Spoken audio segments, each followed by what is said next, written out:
Hello friends, जय हिंद, वंदे मातरम। Welcome back to our YouTube channel.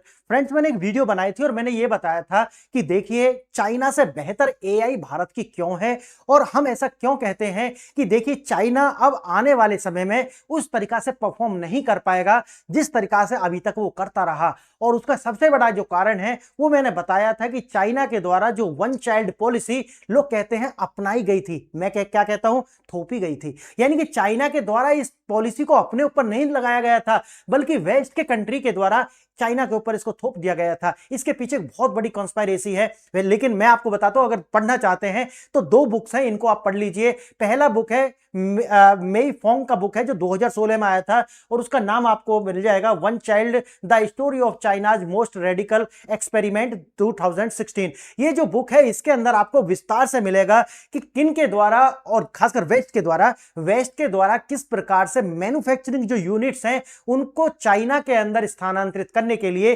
China के ऊपर थोप दी गई थी वन चाइल्ड पॉलिसी। और उसमें बताया गया है कि चाइना के द्वारा किस लेवल पर जाकर के इस पॉलिसी का जो है एग्जीक्यूशन किया गया था। और इतना ही नहीं, ये करने वाले जो देश थे वो वही है जो आज आपको ह्यूमन राइट्स के ऊपर बहुत ज्यादा जो है ज्ञान देते हुए नजर आएंगे कि देखिए ह्यूमन राइट्स ये होने चाहिए। उनके द्वारा इस किताब को पढ़ने के बाद में आपको समझ आएगा कि किस तरीका से जो है चाइना के ऊपर अत्याचार किए गए, चाइना की ही सरकार के द्वारा। किसके कहने पर?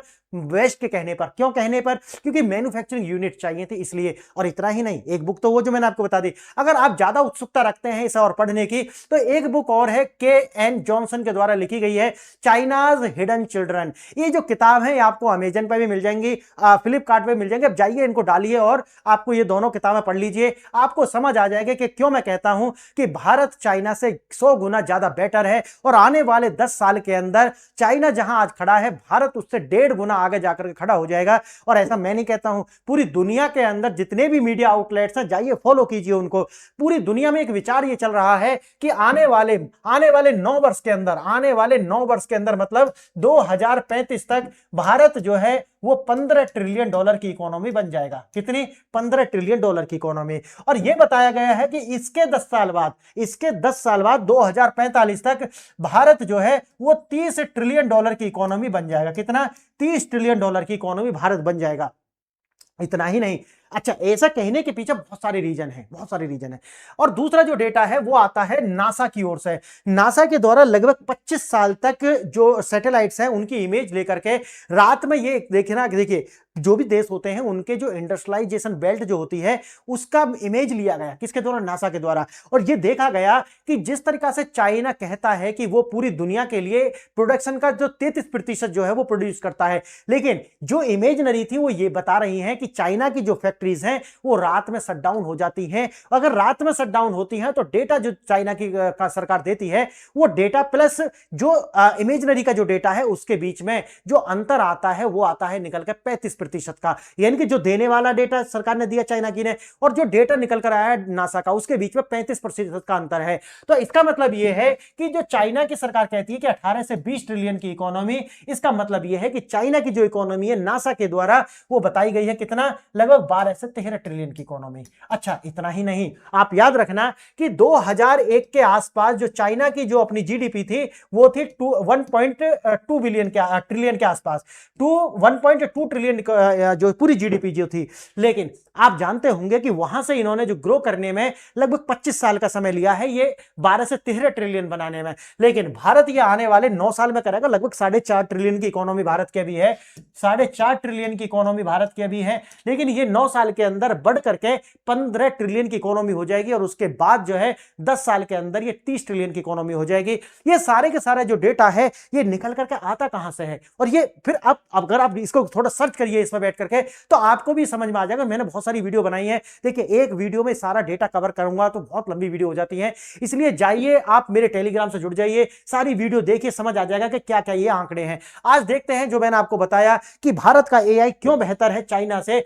आप उसको सोच करके देखिए कि चाइना का जो एआई है, आप जानते होंगे जब हम एआई की बात करते हैं, आर्टिफिशियल इंटेलिजेंस की बात करते हैं, तो इसके लिए दो बातें बहुत ज्यादा महत्वपूर्ण हैं। एक तो जो आप जैसे बोलते हैं आईसी मतलब है इंटीग्रेटेड सर्किट कह देते हैं, माइक्रो प्रोसेसर्स कह देते हैं, प्रोसेसर्स भी कह देते हैं। ये सारे के सारे नाम जो है ये निकल करके आते हैं सिलिकॉन बेस्ड चिप से। किससे? सिलिकॉन बेस्ड चिप से। अब सोचिए हमेशा याद रखना कि 80 के आसपास, 80 के दशक के आसपास चाइना के अंदर ये जो मैन्युफैक्चरिंग यूनिट थी ये उसी बेस पर निकल करके आई थी जो मैंने आपको शुरू में बताया, यानी कि वन चाइल्ड पॉलिसी प्लस ऐसी ही हंड्रेड्स जो पॉलिसी है वो चाइना के ऊपर थोप दी गई थी वेस्ट के द्वारा। उनको बदले में क्या मिला था? मैन्युफैक्चरिंग यूनिट्स मिली थी जो सारी की सारी आ चुकी थी चाइना के अंदर। क्लियर है? अब देखिए चाइना के द्वारा आज भी जितना भी मॉडल्स हैं वो कॉपी पेस्ट है किसके? अमेरिका के। यानी कि इनकी एआई हो, इनके फाइटर जेट्स हो, इनका जो भी है वो सारा का सारा कॉपी पेस्ट है किसका? अमेरिका का। अब मुझे आप ये बात बताइए कि अगर आपका आज कोई ऐसा व्यक्ति हो जिसके आप फैन हो, समझिए है ना, आप किसी के फैन हो सकते हैं और आप चाहते हैं कि मैं ऐसा बनूं जैसा वो, जिसको आप अपना आप मानते हैं कि भाई ये इसका फैन हूं मैं, आप उसका जैसा बनना चाहते होंगे। याद रखना, आप उसको कॉपी मत कर लेना। यानी कि आप अब उसको कॉपी करेंगे तो हमेशा आप उससे नीचे ही रहेंगे। आप कितना भी कुछ कर लेना लेकिन रहेंगे आप उससे नीचे ही। यही समस्या जो है चाइना की आती है। चाइना ने कॉपी किया है पूरी दुनिया को, चाइना ने कॉपी किया रसिया को, चाइना ने कॉपी किया वेस्ट को, चाइना ने कॉपी किया अमेरिका को। तो आप समझिए क्या ये कभी इनसे ऊपर जा पाएगा? कभी नहीं। और यही आपको देखने के लिए मिलता है कि चाइना कभी भी इनसे ऊपर नहीं जाएगा। एक सीलिंग ग्लास जो है वो लग चुका है। अमेरिका रहेगा, वेस्ट रहेगा, रूस रहेगा, लेकिन चाइना हमेशा नीचे ही रहेगा। क्यों? क्योंकि इन्होंने कॉपी पेस्ट किया है। अब दूसरी ओर देखिए, भारत ने किसी को कॉपी नहीं किया। मैं कितनी सारी हंड्रेड्स वीडियोस में ये बता चुका हूं। भारत को टाइम लगा है लेकिन भारत ने कॉपी नहीं किया है। भारत ने अपने तरीका के जो मॉड्यूल्स हैं वो विकसित किए हैं। इसीलिए आज भारत का ओसीआर, यानी कि आप जानते हैं कि जो एआई के अंदर भी ओसीआर जो है वो भारत की एक्यूरेसी सबसे ज्यादा है। भारत का जो एआई है पूरी दुनिया में यूनिक है। क्यों है? क्योंकि भारत ने कॉपी पेस्ट नहीं किया, वेस्ट का कुछ कॉपी नहीं किया। हम डिजाइन कर रहे हैं अपने तरीका से, हम मॉडल्स को ट्रेन कर रहे हैं अपने तरीका से। आप सोचिए, अगर कुछ नकारात्मक खबर छोड़ दी जाए जैसे गलगोटिया वाली, तो भारत के लिए बहुत पॉजिटिव इसमें से रहा है। और इसीलिए चाइना हो, चाहे साउथ कोरिया हो, चाहे ताइवान हो, इन सब के ऊपर जो है एक ही पॉलिसी थोपी गई थी वेस्ट के द्वारा कि इनका जो टीएफआर है, वो टीएफआर आप जानते हैं ना, टीएफआर यानी कि टोटल फर्टिलिटी रेट जो है वो हमेशा 2.1 से नीचे रहे। कितना? 2.1 से नीचे रहे। इसका मतलब क्या है कि वन चाइल्ड पॉलिसी का मतलब क्या है? आने वाले 50 साल में देश को खत्म कर देंगे, यानी कि आने वाले 50 से 100 साल में देश को खत्म कर देंगे। सोचिए, चाइना उसी स्थिति में पहुंचा दिया। सोचिए, इन्होंने साउथ कोरिया को अपनी टेक्नोलॉजी ट्रांसफर की, क्या छीन लिया उससे? आप जाकर गूगल करके पढ़िए कि टीएफआर उनका भी कितना है, लेस देन 1% है। आप सोचिए, जापान को इन्होंने जो है खैरात बख्शी थी वेस्ट के द्वारा और अमेरिका के द्वारा, जाकर के देखिए उनकी क्या स्थिति बना दी है। यही जो खैरात है वो चाइना को भी बख्शी थी, और चाइना की भी हालत क्या है कि लोग अमीर हुए लेकिन साथ ही साथ वो बूढ़े हो चुके हैं। आज इनकी जो, आप सोचिए कि जो लेबर फोर्स है उनका पार्टिसिपेशन रेट जो है, आप सोचिए कि लगभग 40 साल से ज्यादा, यानी कि जो लेबर है उसकी एवरेज एज ही 40 साल से ज्यादा है। सोचिए क्या करेंगे, क्या कंजप्शन करेंगे, क्या ये प्रोडक्शन करेंगे? इसका मतलब है कि आने वाले 10 साल के अंदर चाइना के अंदर डाउनफॉल आएगा, यानी कि लगातार वो अब विश्व का पावर हाउस नहीं बनेगा। और याद रखना, इतना ही नहीं, आज चाइना के जो कंपटीशन में वो अमेरिका भी आ चुका है। अब चाहता नहीं है अमेरिका की ये जो है आगे बढ़ पाए। क्लियर है? तो भारत का जो है अपने आप में एक यूनिक सेटअप है। अब चाइना हो, अमेरिका हो, नहीं रोक पाएगा। कारण यह है कि भारत के पास में एक यूथ जो है ना, पूरा डेमोग्राफिक डिविडेंड है, ये पूरी दुनिया के लिए असंभव हो चुका है। अमेरिका चाहकर भी अपना टीएफआर 2.5-3 नहीं पहुंचा सकता, जापान भी नहीं पहुंचा सकता, चाइना भी नहीं पहुंचा सकता। अब सोचिए, भारत के पास ये एक क्या है, एज है, एक आगे हमारे पास में है, ये अपने आप में यूनिक है। ये पॉपुलेशन ऐसा नहीं है कि आप बढ़ा लोगे। आप जाकर के देखिए, नॉर्डिक कंट्री तो कितना सारा इंसेंटिव दे रही है कि 2 बच्चे पैदा करने पर हम आपको ये सब कुछ देंगे, छुट्टी देंगे, पैसा देंगे, मेडल देंगे। क्या बढ़ा पाए हैं? नहीं। रूस के अंदर देखिए ये, लेकिन भारत के अंदर जो है ये समस्या नहीं है। तो भारत एक तरीका से अब वर्ल्ड का जो है पावर हाउस बनेगा। देखिए 2 प्रश्न है, हम आगे बढ़े। ये दोनों प्रश्नों के जवाब आपको देने होंगे। अगर आप नहीं जानते तो लास्ट वाली स्लाइड पर इन दोनों के विस्तृत आंसर आपको दिए गए हैं। पहला क्वेश्चन देखिए, हाल ही में संपन्न हुए एआई समिट में 250 बिलियन के निवेश का वादा किया गया। इसमें ग्लोबल इंफ्रास्ट्रक्चर फंड का जो प्राथमिक उद्देश्य क्या है? अब बताना पड़ेगा इस उद्देश्य क्या है इस फंड का। पहला, नए ग्रीन एआई डेटा सेंटर्स का निर्माण करना, दूसरा भारतीय स्टार्टअप्स का जो खरीदना, तीसरा पहले से मौजूद इंफ्रास्ट्रक्चर को यानी कि जैसे हम ब्राउन फील्ड बोलते हैं उसको जो है निवेश करना, तीसरा डीआरडीओ के साथ डिफेंस मॉडल बनाना। आप आंसर जानते होंगे, नहीं जानते तो लास्ट वाली स्लाइड में मिल जाएगा, आगे देखना। डीआरडीओ का जो डीजी चंद्रिका कौशिक के द्वारा, ये डीआरडीओ की जो डीजी हैं ये हैं, और इनके द्वारा ये बताया गया था कि देखिए हमने जो है $70 बिलियन का लक्ष्य रखा गया था विदेशों के लिए, जिसमें से $60 बिलियन हमको प्राप्त हुए हैं। लेकिन कुछ जो सेंसिटिव एरिया है डिफेंस के सेक्टर में उनको हमने विदेशी कंपनियों को दूर रखा है, नहीं तो जो 250 बिलियन दिख रहे हैं ये आपको हो सकता है कि 300, 350, 400 बिलियन भी दिखते। क्यों? क्योंकि विदेशी निवेश आ सकता है लेकिन सेंसिटिव इंफॉर्मेशन लीक ना हो जाए, इसलिए डिफेंस के क्षेत्र में हमने उनको अनुमति नहीं दी है। आगे देखना इसमें क्या है, क्वेश्चन क्या है, भारत विदेशी निवेश एआई मॉडल्स पर निर्भरता क्यों नहीं रहना चाहता, यानी कि विदेशी निवेश पर हम मॉडल्स पर निर्भर क्यों नहीं, ये दिया गया। आगे देखने क्या है इसमें, क्योंकि वे बहुत महंगे हैं, दूसरा क्योंकि वे हिंदी भाषा में सपोर्ट नहीं करते, तीसरा जियोपॉलिटिकल तनाव के समय एक्सेस ब्लॉक हो सकता है और डेटा मैनिपुलेशन हो सकता है, जो मैंने आपको बताया था, ताकि भारतीय रोजगार को बढ़ाया जा सके नहीं। आप जानते हो सी विकल्प इसका है, वैसा लास्ट में आपको इसकी विस्तृत व्याख्या दी गई है। देखिए ये जो समिट है इसके अंदर देखा जाए तो निजी प्लस प्राइवेट यानी कि निजी प्लस जो सरकारी जो निवेश है वो लगभग 250 बिलियन प्लस 60 बिलियन जो है वो विदेशों से आया है। $60 बिलियन कहां से आया है, विदेशों से, जहां से आप देखेंगे गूगल हो गया, फेसबुक हो गया, माइक्रोसॉफ्ट हो गया, एनवीडिया हो गया, इसी तरीका की जो एजेंसी है उनके द्वारा भारत में निवेश किया गया $60 बिलियन, और 250 बिलियन जो डॉलर है वो भारत की जो अपनी बड़ी बड़ी कंपनीज हैं जिसमें अडानी हो गया, टाटा हो गया, गोदरेज हो गया, इनके द्वारा जो है इसमें निवेश किया गया है। देखिए कुल निवेश लगभग $250 बिलियन का है। भारत में अब केवल एआई उपभोक्ता नहीं है, भारत अब क्या है, प्रोड्यूसर बन चुका है। भारत में पहली बार जो है इतना बड़ा एआई समिट का आयोजन किया गया। वैसे तो दुनिया में देखा जाए तो तीसरी स्थान पर यह हुआ है, पहले फ्रांस में, फिर ब्रिटेन के अंदर, जर्मनी के अंदर और अब भारत के अंदर। देखिए ग्लोबल फंड से लगभग 40 बिलियन का जो है, मैंने जैसा बताया आपको, एग्जिस्टिंग एसेट्स का मतलब है जो ब्राउन फील्ड है उसके अंदर आया है। और जो देखिए वेस्टर्न कंपनीज के द्वारा लगभग जो ग्रीन मॉडल है उसमें $60 बिलियन का आया है। और भारत का जैसे मैंने बताया है कंपनीज का जो भारत का वो लगभग 150 से 170 आया है। और एक जो यहां पर दिया गया है इंडियन कंपनीज के द्वारा, प्लस इसके अंदर सरकार का भी निवेश है, तो टोटल मिलाकर के 250 बिलियन प्लस जो है 60 बिलियन जो है वो आया है किसका, ग्रीन प्रोजेक्ट में। और जो ब्राउन प्रोजेक्ट है यानी कि जो पहले से है उनमें ही आया है वो है $40 बिलियन। क्लियर? निवेश का सच, विदेशी पैसा नहीं है, देसी कंपनियों का दबदबा। 70% क्यों आया होगा सोचिए, भारत के अंदर इसलिए ये ज्यादा आया है, कारण ये कि जो रिलायंस हो या टाटा हो या फिर अंबानी हो या अडानी हो, इनके लिए जो है डिफेंस के सेक्टर खुले हुए हैं, इनके लिए किसी भी तरीका की जो सेंसिटिव इंफॉर्मेशन है उनको एक्सेस करना आसान है, लेकिन उसका जो आईपीआर है वो डीआरडीओ एडीए के पास में है। क्लियर है? लेकिन विदेशी कंपनियों पर विश्वास नहीं कर सकते, इसलिए सेंसिटिव में उनको नहीं दिया, नहीं तो ये 70% नहीं दिखता आपको, क्योंकि जो विदेशी है वो ज्यादा निवेश कर लेते हैं यहां पे। क्लियर? आगे देखना। वेस्टर्न रोल, गूगल, माइक्रोसॉफ्ट आदि जो है वो पार्टनरशिप के जरिए ही ये सारा कार्य कर रहे हैं, जैसे कि अडानी के साथ मिलकर के हो गया, उसी तरह से इन्फोसिस के साथ, टीसीएस के साथ, ये मिल करके काम कर रहे हैं। जो ओपन एआई हो गया या फिर क्लाउड हो गया या एंथ्रोपिक हो गया, ये तो साथ में जाकर के काम कर रहे हैं। भारत की एआई रीड यानी कि एनवीडिया के साथ साझेदारी, दुनिया के साथ जो जीपीयू, आप जानते हैं ना जो ग्राफिक प्रोसेसिंग यूनिट्स जो होती हैं वो खासकर, देखो जो सीपीयू काम करता है जीपीयू भी सेम काम करता है, लेकिन इसको डिजाइन किया जाता है इस तरीका से जो स्पेसिफिकली, ताकि ये जो पिक्चर्स होती है ना, पिक्चर्स उनको तेजी से प्रोसेस कर पाए।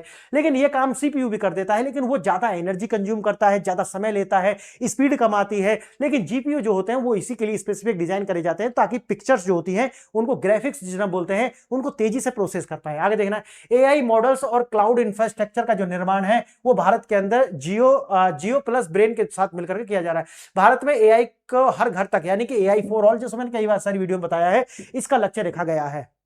चिप से लेकर के क्लाउड तक जो है भारत अपना डेवलप कर रहा है। टाटा इलेक्ट्रॉनिक्स यानी कि सेमीकंडक्टर में, क्लाउड इंफ्रास्ट्रक्चर में, और टीसीएस, जैसा आप जानते हैं टीसीएस एआई सॉल्यूशंस में जो है वो आगे बढ़ रहे हैं। कारण ये है कि इनके लगातार, खासकर टीसीएस और इन्फोसिस के, तो आप जानते हैं मार्केट कैप जो है लगातार नीचे गया, जो कि मैंने उसके लिए वीडियो बनाई थी कि किस तरीका से, एक तरीका से कितना ब्लड बात जो है वो मार्केट में हो रहा है इस तरीका से। लेकिन वो मैं इसी के लिए बनाई थी कि इन्फोसिस और टीसीएस ये ऐसी कंपनी जो है जो सर्विस प्रोवाइड करती थी विश्व के लिए, उनके लगातार एआई के आने से जो शेयर हैं और उनका जो मार्केट कैप वो लगातार नीचे गया, लेकिन इन्होंने जो है दूसरे रास्ते बदल लिए हैं। आइए एआई को चाहिए पावर, यानी कि आप जानते होंगे कि जो एआई से जितने भी डेटा चलेगा, डेटा सेंटर्स बनेंगे, उनके लिए पावर चाहिए। और पावर के लिए एक तो हो सकता है कि कोयला आधारित जो बिजली है उस पर हम निर्भर हों, या दूसरा ये है कि आप ग्रीन एनर्जी पर जाइए, यानी कि सौर ऊर्जा पर जाइए, पवन ऊर्जा पर जाइए, या फिर जो ये आपका सी एनर्जी जो होती है ना, समुद्र के अंदर जो लगते हैं, इनके ऊपर जाइए। तो इन्हीं के लिए निवेश कर रहा है Bharat. Hyper scale data centres के लिए ज्यादा इलेक्ट्रिसिटी, पावर सप्लाई चलाने के लिए भारी बिजली की आपूर्ति, और फोकस है एनर्जी और इंफ्रास्ट्रक्चर का जो तालमेल है उसे बनाने पर। ये जो $250 बिलियन है ये उसी के लिए आपको जाते हुए दिखाई पड़ेंगे। कंपनियों की रणनीति और भारत की तैयारी। पश्चिमी कंपनियां जो है, अमेजन, गूगल आदि जो है, जैसा कि मैंने आपको बताया, सर्विसेज जो है उनको एक्सपेंड कर रहे हैं। और जैसा कि आप जानते हैं कि एआई में एक बबल क्रिएट हो रहा है, और एआई में बबल क्रिएट होने से जो है ये अभी कंपनी बहुत ज्यादा भारी निवेश के लिए भी अभी दुनिया में अभी राजी नहीं है। ये आपको दिखेगा 27 के लगभग 27 के मिड से जो है, जब ये बबल या तो फूट चुका होगा या फिर इसकी जो गैस है वो निकाल देंगे एआई का, जब जाकर के ये जो कंपनी है भारत ये हो या फिर एआई के अंदर और ज्यादा पैसा लगाने के लिए आगे बढ़ेंगी। लेकिन अभी ये क्या कर रही हैं, एक्सपेंड से ज्यादा ये अपना प्रॉफिट जो अभी लगाया है उसको निकालने पर ध्यान ज्यादा है इनका। ग्लोबल फंड्स केवल पैसे से पैसा बना रहे हैं, इनका यही है कि पैसा बहुत लगा चुके हैं लेकिन अभी इनको वापस चाहिए। सेफ प्ले यानी कि सुरक्षित खेल इसीलिए क्योंकि एआई में एक बबल क्रिएट हो रहा है और बबल बस्ट ना हो जाए ताकि कंपनी ना डूब जाए, इसीलिए अभी ये सेफ खेल रहे हैं। कारण ये मैंने जो आपको बताया। अब भारत क्या है, भारत अपना खुद का जो है इंडिपेंडेंट एआई इकोसिस्टम डेवलप कर रहा है, जिसके अंदर क्या चाहिए, सेमीकंडक्टर चाहिए और डेटा सेंटर्स चाहिए, जिनमें हमने बताया आपको कि दोनों के अंदर ही भारत ने लगातार काम किया है। अब देखिए वैसे तो दुनिया के अंदर क्या है, जो सिलिकॉन बेस्ड चिप है ना वही चल रही है, लेकिन भारत आने वाले 2030 तक लगभग गैलियम नाइट्राइड की 1 बिलियन, यानी कि 1 बिलियन, मिलियन नहीं बिलियन, 1 बिलियन चिप जो है हर साल, 1 बिलियन चिप हर साल जो है वो प्रोड्यूस करने वाला है। किसका, गैलियम नाइट्राइड का, गैलियम नाइट्राइड, सिलिकॉन वाला नहीं, सिलिकॉन वाला तो नॉर्मल है। और अच्छा याद रखना, अच्छा जो सिलिकॉन वाला भी है वो भी 3 नैनोमीटर पर जो है भारत डिजाइन कर रहा है, 2 से 3 नैनोमीटर पर, और 2 नैनोमीटर पर जो है जाकर के डीआरडीओ, अब गूगल करके पढ़ना इसको, डीआरडीओ के द्वारा जो गैलियम नाइट्राइड है उसका जो प्रोडक्शन है वो छत्तीसगढ़ का जो नया रायपुर है वहां पर यह कार्य शुरू हो चुका है। नए हार्डवेयर और सॉवरेन मॉडल्स का निर्माण, और गुजरात के अंदर भी आप देखेंगे कि अमेरिकन कंपनी के साथ में मिलकर के भारत सरकार जो है ये सेमीकंडक्टर होती है 2 नैनोमीटर पर, इस पर भी कार्य जो है शुरू हो चुका है। जाकर के थोड़ा कर ले रहे गूगल, इसको भी वीडियो मैंने बनाई है इसके लिए भी। देखिए एल&टी का ग्रीन एआई दांव, यानी कि गुजरात के धोलारा में जो एल&टी है इसके द्वारा जो है ग्रीन एनर्जी पर जो दाव खेला गया, लगभग 25,000 करोड़ रुपए का निवेश किया गया है इसमें। प्रोजेक्ट वही है कि green AI hyper scale data centres के लिए प्रोवाइड कराना इलेक्ट्रिसिटी, और जिसके अंदर धौलारा भारत के जो पहली टेक मेगा सिटी जो है निर्माण है 100% रिन्यूएबल एनर्जी से आधारित होने वाली है। तो ये है इसका भी अपना आगे देखना। एआई, हम विदेशियों पर भरोसा नहीं कर सकते, ये कहा किसने, ये कहा है डीआरडीओ की जो डीजी है उनके द्वारा, उनका नाम है चंद्रिका कौशिक। तो उन्होंने कहा कि देखिए हम जो सेंसिटिव इंफॉर्मेशन है या क्रिटिकल इंफॉर्मेशन है ऐसे क्षेत्रों में हम विदेशी कंपनियों को एक्सेस नहीं दे सकते, क्योंकि कभी हमको अगर जरूरत पड़ा और उन्होंने एक्सेस देने से मना कर दिया तो समस्या हो जाएगी, तो डेटा शेयर नहीं करेंगे। देखिए स्ट्रेटेजिक और मिलिट्री जरूरतों के लिए हम पश्चिमी मॉडल्स जो है जैसे ओपन एआई और जेमिनी पर निर्भर नहीं करेंगे, हम अपने जो मॉड्यूल्स हैं वो डिजाइन कर रहे हैं और उन्हीं को हम काम करेंगे। उन पर ट्रस्ट की कमी है और मुश्किल समय में हो सकता है वो सर्विस बंद कर दें। डेटा प्राइवेसी और उसको मैनिपुलेट करने की भी जो दिक्कत है वो हो सकती है, ऐसा डर है भारत को। क्लियर, आगे देखेंगे। एआई संप्रभुता क्या है, अपने देश का जो डेटा है वो अपने देश में हो, यही है क्या, डिजिटल संप्रभुता। लेकिन आप देखना यूएसए और वेस्ट के पास है चाइना का, ये जो चाइना का आपको कहते हैं ना कि फायरवॉल है, ये है वो है, ये सब दुनिया को दिखाने के लिए है। चाइना कॉपी पेस्ट है वेस्ट का, और ये कहते होंगे कि ठीक है भाई कोई क्रिटिकल इंफॉर्मेशन, ऐसा कुछ नहीं है। आप समझिए कि जो ये करते हैं अगर कहीं अब छोड़ दिया जाए तो अधिकांश इनका कॉपी पेस्ट है, ये है समस्या। लेकिन भारत थोड़ा सा अलग है, भारत अपनी शर्तों पर टेक्नोलॉजी विकसित करेगा और किसी के नियमों पर पालन नहीं करेगा, जो मैंने आपको बताया शुरू में। और निष्कर्ष के रूप में अगर हम देखें तो लगभग 250 बिलियन में से 150 बिलियन जो है भारतीय कंपनियों का है। रिलायंस, टाटा, अडानी, एल&टी ये सारे प्रमुख खिलाड़ी हैं। एआई कंज्यूमर से हम एआई के क्रिएटर्स जो है वो बन चुके हैं। डिफेंस और स्ट्रेटेजिक ऑटोनॉमी के लिए स्वदेशी एआई बहुत ज्यादा अनिवार्य है, और इसको देखते हुए मैंने आपको बता दिया है कि भारत जो है उसका अपना एक यूनिक मॉडल्स है। इसीलिए आप अपना याद रखना कि आपका हो सकता है कि कोई ऐसा हो जिसके आप फैन हो, आप उससे उसके जैसा बनना चाहते हैं, लेकिन याद रखना कि अगर आपने उसको कॉपी किया तो उससे आगे नहीं बढ़ पाएंगे। इसलिए अपनी यूनिक स्टाइल जैसा भारत ने किया है, आप ऐसा कर सकते हैं कि अपनी यूनिक स्टाइल होनी चाहिए। दो ना प्रश्न जो मैंने आपसे पूछे थे उनके विस्तृत आंसर आपको यहां दिए गए हैं। पहला है ग्लोबल फंड्स का जो उद्देश्य क्या था, मैंने बताया था पहले से मौजूद इंफ्रास्ट्रक्चर यानी कि ब्राउन फील्ड में निवेश करना, इसका सी विकल्प सही है। ग्लोबल फंड्स नया निर्माण नहीं करेंगे, वे केवल एग्जिस्टिंग इंफ्रास्ट्रक्चर में जो है वो निवेश करेंगे। क्लियर। और दूसरा जो प्रश्न था, डीआरडीओ के अनुसार विदेशी मॉडल्स क्यों खतरनाक हैं, जैसे मैंने बताया जियोपॉलिटिकल तनाव के समय हो सकता है कि वो एक्सेस जो है भारत के लिए ब्लॉक कर दे, और जो डेटा मैनिपुलेशन यानी कि डेटा के साथ छेड़खानी जो है वो कर सकते हैं। इसीलिए जो है क्रिटिकल इंफॉर्मेशन के जो क्षेत्र में भारत इनके साथ जो है ग्रीन फील्ड के अंदर निवेश नहीं करना चाहता, या इनके मॉड्यूल्स का जो है यूज नहीं करना चाहता। अपने मॉड्यूल्स बना करके उनको ट्रेंड करेंगे, अपना डेटा सेंटर्स बनाएंगे, डेटा लोकलाइज होगा, तो अपनी समस्या अपने तरीका से हम जो है सॉल्व कर रहे हैं। फ्रेंड्स, आपने वीडियो देखी इसके लिए बहुत बहुत धन्यवाद। अगर आप मुझसे जुड़ना चाहते हैं तो मेरी ऐप है PRS ऑफिशियल, जो कि iOS पर भी है और एंड्रॉइड पर भी है। दरोगा से लेकर के यूपीएससी IAS तक की जो तैयारी के लिए मटेरियल आपको यहाँ मिल जाएगा, और वो भी 300-400 रुपए के अंदर, और 2 साल तक की एक्सेस आपको मिल जाएगी। उसके बाद में देखिए यूट्यूब पर आप जाइए, और यूट्यूब जैसा आप देख रहे हैं इसको आप सब्सक्राइब कर लीजिए, और सारी वीडियोस के लिए आपको मेरे टेलीग्राम पर जाना पड़ेगा। यहाँ पर थाउजेंड्स वीडियोस और थाउजेंड्स PDF आपको फ्री में एक्सेस मिलेंगी। और अगर आप मुझसे पर्सनली जुड़ना चाहते हैं तो हमारे जो व्हाट्सएप ग्रुप है उसमें ऐड हो जाइए, और इसके साथ ही जो है आप मेरे साथ जुड़ जाएंगे। PDF वगैरह जैसे मैंने बताया है कि ये सारी आपको मिलती रहेगी। इसी तरीका की वीडियो देखने के लिए बेल आइकन जरूर दबा लें। फ्रेंड्स, आपने वीडियो देखा इसके लिए बहुत बहुत धन्यवाद। जय हिंद।